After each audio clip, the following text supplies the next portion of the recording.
بعض الناس امبارح ايه، انا قلت جمله امبارح في كلامي اللي هو على الكلام اللي كان طلع حوالين تجريم 25 و30 وقلت الجمله كده خدوها طبعا، طلعوا بتوع الجماعه الارهابيه وحتى اعوانهم مش من الارهابيين، ولكن اللي بيصطادوا الماء العاكر.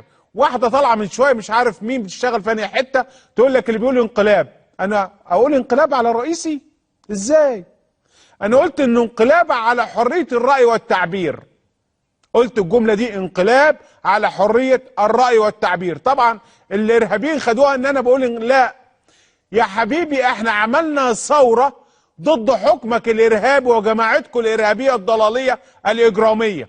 ما كانش ولا عندنا انقلابات بتحصل في مصر. اللي حصل في 30/6 اعظم ثوره في تاريخ هذا الوطن العظيم. خرجنا ضدكم والناس كلها نزلت ضدكم. انتوا الانقلابيين، انتوا الارهابيين، انتوا القتله.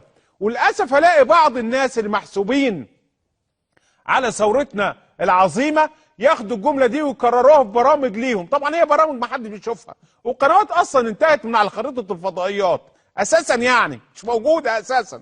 فيعني يقول لك ايه واللي بيقول انقلاب؟ لا عمري وانا بقول لكم الرئيس رئيسي، موضوع فيهوش هزار خالص. ممكن امبارح منتقد الرئيس ده مش اطلاقا، احنا بنهزر ازاي يعني؟ الراجل اللي انقذ بلاء ازاي؟ انتوا بتتكلموا ازاي يا جماعه؟ فيعني اللي بيحاولوا يصطادوا في الماء العاكر اقول لهم خليكم على جنب، الناس كشفاكم وفضحاكم، وكفايه انكم اصلا اشتغلتوا في قنوات كانت تبع مين؟ احسن اسكتوا بقى، خلينا على جنب. النهارده انا الحلقه عشان ما ادخلش في موضوعات كتير، لانه عايزين نركز يا جماعه، ابنوا البلد وساعدوا بلدكم. بلاش النفسنه، انا عارف في نفسنه كتير قوي اليومين دول كتير، ولكن مش مشكله.